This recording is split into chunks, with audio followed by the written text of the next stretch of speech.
Hey everyone, welcome to our Getting Started with CrazyTalk Animator 2 tutorial. In this tutorial I'm going to briefly introduce you to a lot of the cool new tools and features with CTA2. So let's get started with the Content Manager on the right hand side, which contains all of our content. You can see I have my project tab here, all of my actors here, the animations as well as my scenes and props, and my special effects. Let's go back to our scene tab to start off here, and I'm going to go into my scene folder. Now if I want to import anything into my stage, all I have to do is just click and drag it. Like I can click and drag this office scene here. And you can see that adds nicely into my scene. I can also simply just double click it as well, and that'll bring a whole new street scene into my stage right here. You can see that how nicely that's done there.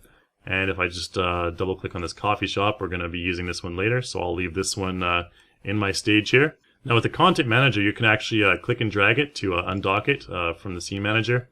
You can see if I select items from my Scene Manager here, they will be selected in my stage there. That's an easy way to select things. I can drag my Content Manager back to my Scene Manager, and you can toggle between the two with the tabs on the bottom here. I can also further customize the look of my Content Manager here as well by changing the view mode in this drop-down menu to like gigantic thumbnails or a more detailed mode or back to our regular thumbnails.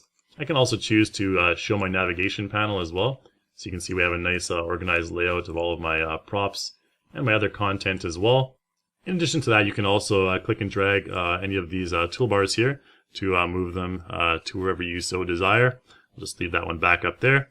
And also take note, there's this blue kind of rectangle around my scene here. This is called the safe area, and anything within this rectangle is going to be what's rendered in your final scene. So you can kind of hide things outside your scene and zoom out to make them appear randomly in your shot. So let's take a look at scene navigation. Now if I hold down the Alt key and I left click, I can pan around my scene like this. If I have the Alt key held down and I click both mouse buttons, I can zoom in and out like this. And if I have nothing selected, so if I click outside on this white area here, I can scroll my mouse wheel and zoom in and out that way. Holding shift will allow me to zoom in and out faster.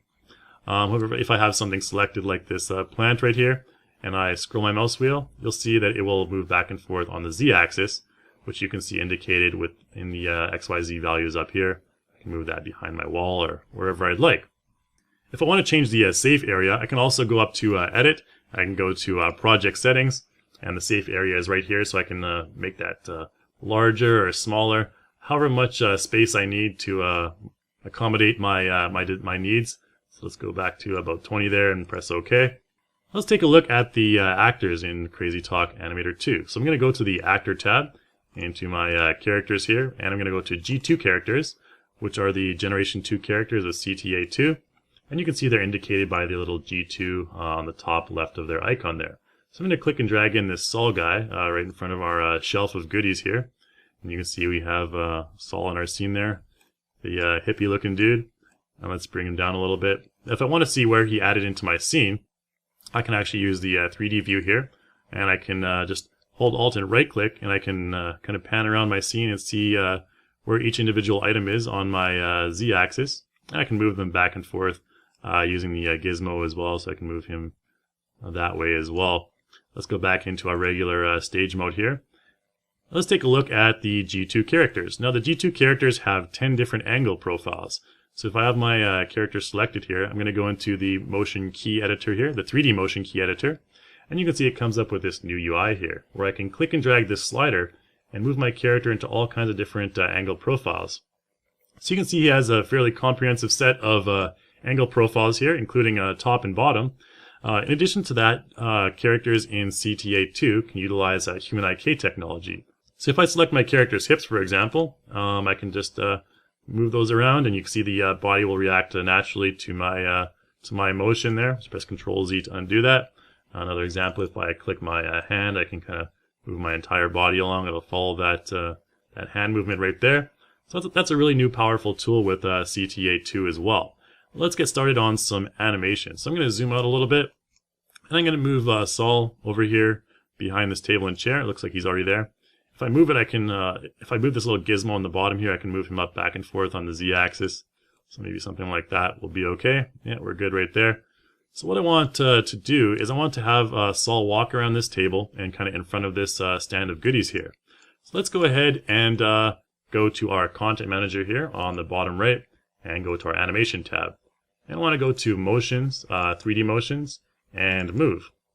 3D Motions are fully compatible with G2 characters and all of the motion key editors, so you can make these appear at any sort of angle you'd like.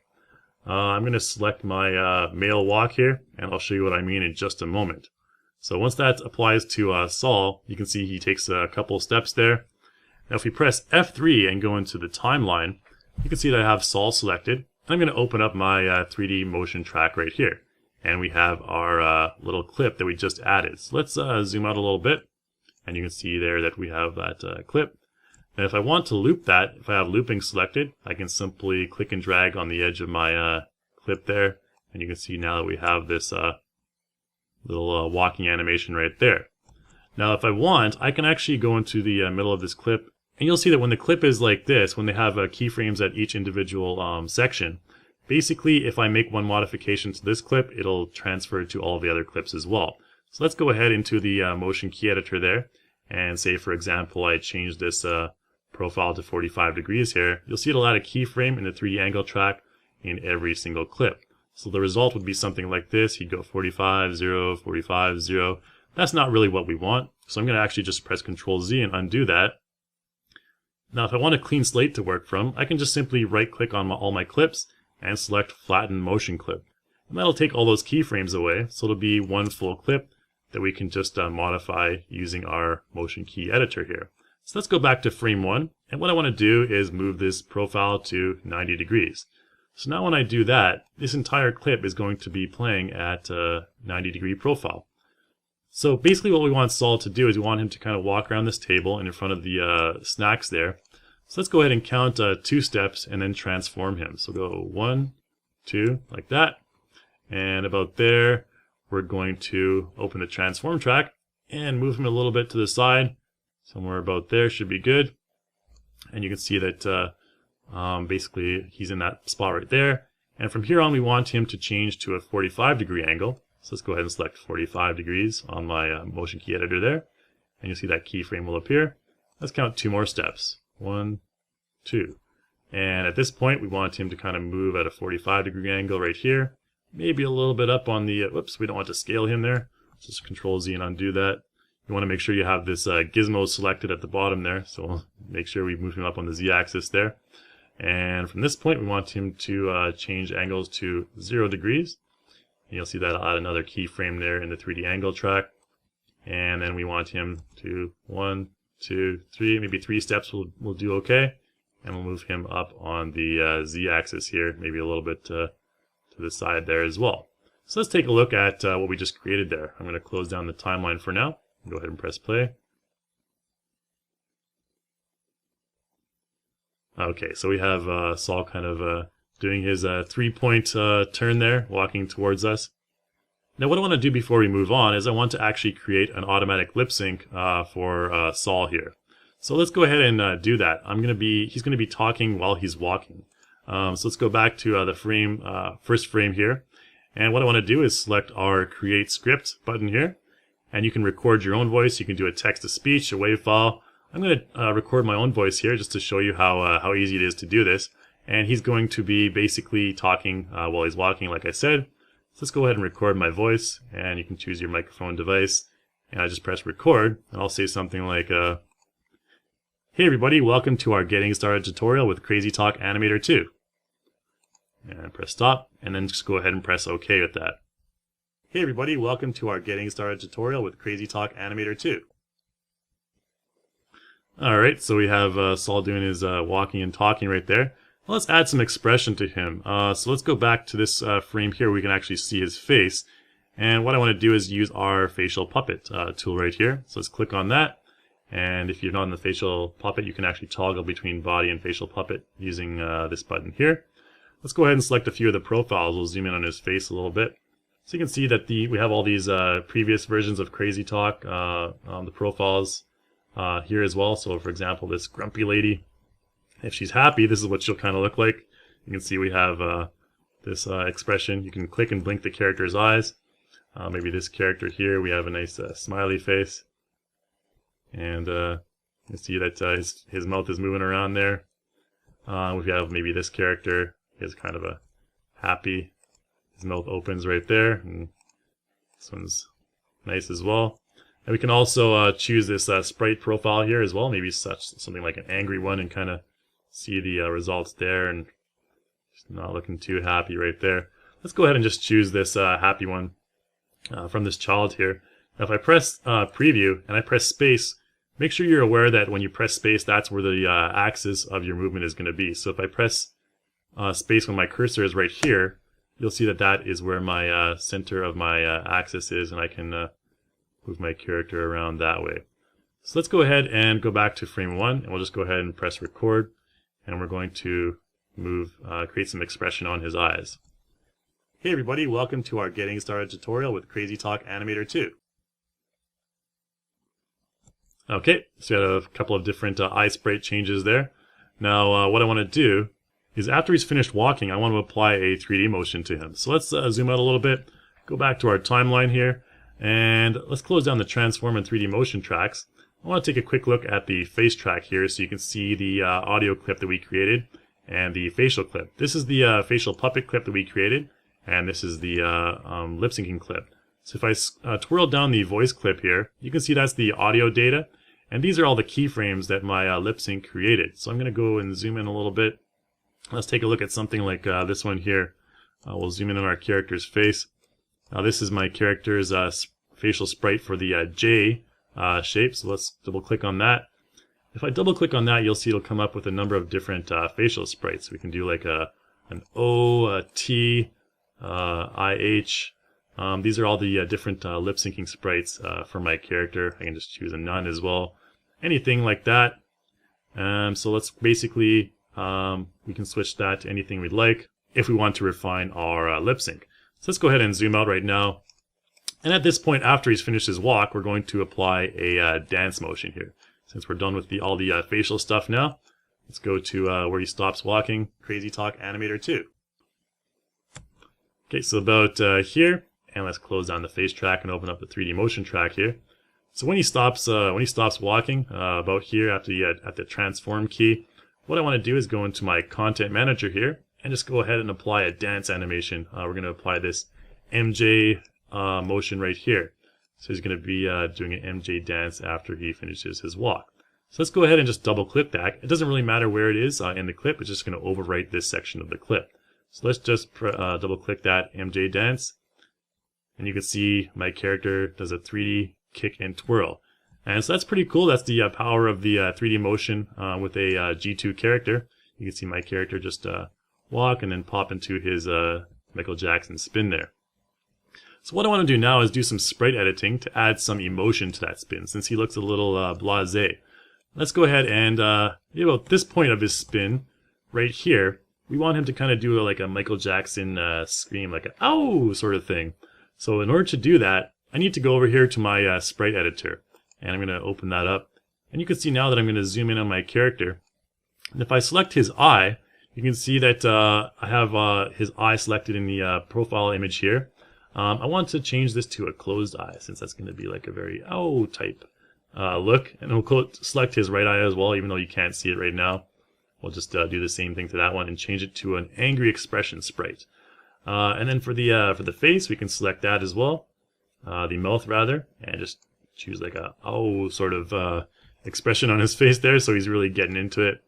And then in addition to that, with his hand, we can actually select his hand and choose one of these profiles as well. We'll choose this one sprite. So you can see now that he will turn around and like that. And then when he's going back to normal, we'll just bring his eyes back. So let's select his eye and bring that back to a kind of happy type eye there. Bring his mouth back to normal as well. Maybe we'll give him a nice little smirk on his face like that, and bring his hand back to normal as well. Bring that back to a relaxed final look right there. Alright, so that's about all we're going to do for animation. So let's go ahead and zoom out and take a look at the result here. Hey everybody, welcome to our Getting Started tutorial with CrazyTalk Animator 2. Oh, there you go. So that's our completed animation there. Now what I want to do is show you a little bit about render style. So let's go to somewhere like here where our character is kind of doing his dance, and I want to show you some pretty cool render styles. So If I want to select a render style for a particular object in my scene, like let's say the character, if I have the character selected, let's change our, close down our sprite editor for now. Once I have my character selected, I can actually go over here to render style, and that'll bring up the render style UI on the right hand side here. And I can choose to modify my character's render style. Like you can give him a bright neon style like that, pop art style like that, even a retro style, or a line art style. All kinds of cool different styles you can apply to your character. And if you have the pro version of CrazyTalk Animator, you can actually do some further modifications to that as well. Let's just go ahead and bring it back to neon mode here. And if I go to my scene manager, I can select individual items like my snack bar here, and I can go change the render style of that to neon, and you can see that lights up and multicolored right there. I can actually even select everything in my scene as well by clicking the scene text right there, and then changing everything in the entire scene to neon as well. So you can see that's a pretty funky look. We got a lot of purple and neon colors there as well. So let's go ahead and change my character back to normal for now, because we're going to actually take this character into our character composer. So the character composer is the last thing I'm going to show you. It's right up here. You can select that, and here you can make some modifications to your character, including actor proportion size, which is right here. If I select that, I can give him like a airhead type look, a stretchy look, a strongman look, hobbit look. Any of these you can fool around with. I'm just going to leave them at default for now. If I go down to my content manager, I can actually replace body parts on this character as well. If I go to his head tab, we can go to maybe, for example, the hair right here. We'll give him a haircut. We'll go to G2, maybe cut off that hippie hair of his and give him more of a business type cut right there. So you can see he looks a lot different now. He has two eyes. In addition to that, we can also choose to change the shape of his face by going to face and G2 face. We'll give him a shave as well. Get rid of that goatee. And there you can see that he looks a lot younger, a lot more fresh-faced. And let's zoom out. We can also change his upper and lower body as well. If I select the body, I can choose to modify the upper or the lower, or I can just replace the entire body by going to body and G2. Let's just give him a nice suit or a nice shirt and tie there, make him look a bit more professional. And you can see there's my character right there. He's completely changed his appearance. So let's go ahead and bring him back into our scene right here. And you can see that all of the modifications are despite all the modifications, all of his animations are still the same. So you can swap out your characters like this. You can make separate changes to them. Let's go ahead and play this one back here. Hey everybody, welcome to our Getting Started tutorial with CrazyTalk Animator 2. Oh, alright. So the character looks a lot different, but the animation remains the same.